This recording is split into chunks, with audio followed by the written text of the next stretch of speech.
Le 27 septembre la ñuy inauguré Massalikul Jinaan loo ci yëg.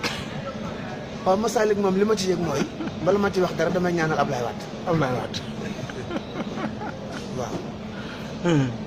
Ablaye Wade. yal na yàlla guddal fanam. te wéral cëram. te mu fekkee lépp. Ablaye Wade maa ngi ñaan yàlla sunu borom mi nga xamante ni yàlla mi ngi borom bindee fii.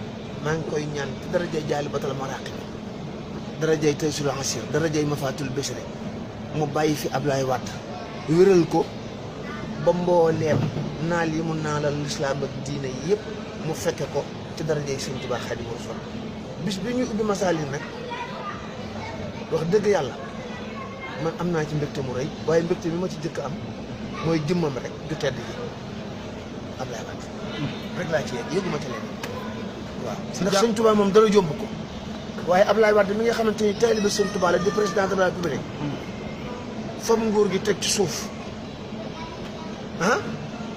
fab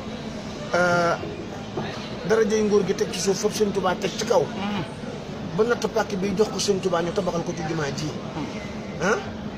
kookoo am tawfeex Ablaye Wade am dimbalul yàlla yàlla na ko fi yàlla bàyyi ba mu fekk ubbi gi fekk julli gi fekk ràpp gi. kon dina ñëw bañ di ko yees dina ñëw nga jàpp.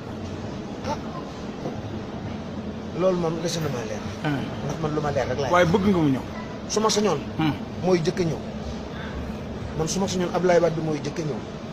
waaw su ma sañoon man Ablaye Wade mooy.